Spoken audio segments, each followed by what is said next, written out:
ওসমান হাদি রাজনীতি, রাষ্ট্রচিন্তা ও সমসাময়িক বাস্তবতার এক কণ্ঠ।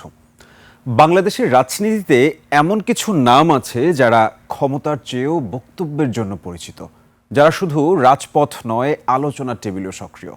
ওসমান হাদি তেমনই একটি নাম। সাদাত হাবিবি সেতুর report. Colour expert, George sap এবং মাইল্ড অন হ্যান্ডস টেকনোলজি সমৃদ্ধ অরিক্স ক্রিস্টাল ওয়াশ আপনার লন্ড্রি এক্সপার্ট।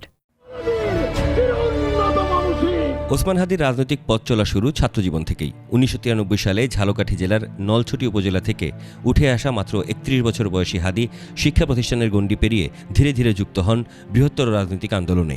সেই সময় থেকেই রাজনীতি তার কাছে কেবল ক্ষমতায় যাওয়ার সিঁড়ি নয়, বরং রাষ্ট্র ও সমাজ বদলের একটি মাধ্যম।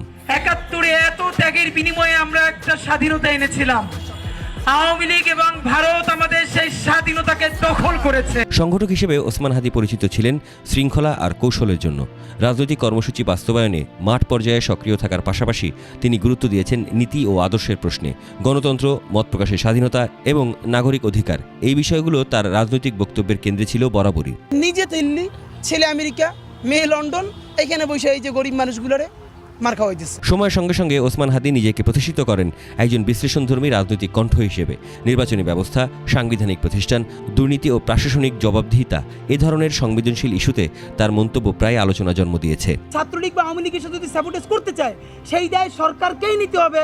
কারণ সরকার যদি জুলাই সনদ ঘোষণা করে দেয়, তাহলে তারও কফিনে ঢোকা লাগে না, আমারও আর কফিন নিয়ে যাওয়া লাগে না। টেলিভিশন টকশো ও রাজনৈতিক আলোচনায় তিনি পরিচিত স্পষ্টভাষী অবস্থানের জন্য। সমর্থকদের মতে তিনি আপোষের রাজনীতির বাইরে এসে বাস্তবতার কথা বলেন। অন্যদিকে সমালোচকরা বলেন তার বক্তব্য অনেক সময় কঠোর ও বিতর্কিত। মানে একটা জঘন্যতম হত্যাকারী, সেই হত্যাকারীর আপনি রবীন্দ্রসঙ্গীত গায়ে নামাইবেন? তবে সমর্থন কিংবা সমালোচনা দুটোর মধ্যেই ওসমান হাদি তার অবস্থানে ছিলেন অনড়। তিনি বিশ্বাস করতেন রাজনীতি মানে শুধু নির্বাচন নয়, রাজনীতি মানে প্রতিষ্ঠান শক্তিশালী করা, জনগণের কাছে জবাবদিহিতা নিশ্চিত করা।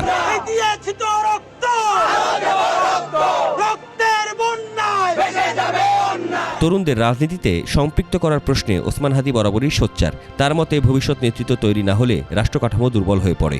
তাই নতুন প্রজন্মকে রাজনৈতিক সচেতনতার পথে আনাই তার অন্যতম লক্ষ্য। বাচ্চারা ঠিক যেই শব্দে নাইমা হাসিনার নামাইছে, এগুলোর আমরা গালি বলি না, এটাকে আমরা বলি যে মুক্তির মহাকাব্য। সমসাময়িক রাজনৈতিক সংকট ও পরিবর্তনের সন্ধিক্ষণে দাঁড়িয়ে ওসমান হাদি নিজেকে তুলে ধরেছেন একজন বিকল্প চিন্তার প্রতিনিধি হিসেবে, যিনি প্রশ্ন তোলেন, বিশ্লেষণ করেন এবং মত প্রকাশে দ্বিধা করেন না। 5 আগস্টের পর রাজনৈতিক কর্মসূচি আর ব্যানারের বাইরে গড়ে তুলেছিলেন ইনকিলাব কালচারাল সেন্টার, আর সেই সেন্টারেই হাদিকে হত্যার ছক আঁকা হয়। আপনি ভাবেন যে এখন পর্যন্ত কোনো শহীদ পরিবার বিচার পায় নাই, আপনি তারা কি দিয়ে সান্ত্বনা দিবেন? রাজনীতির উত্তাল বাস্তবতায় ওসমান হাদি রাষ্ট্র নিয়ে ভাবনার একটি ভিন্ন ধারা।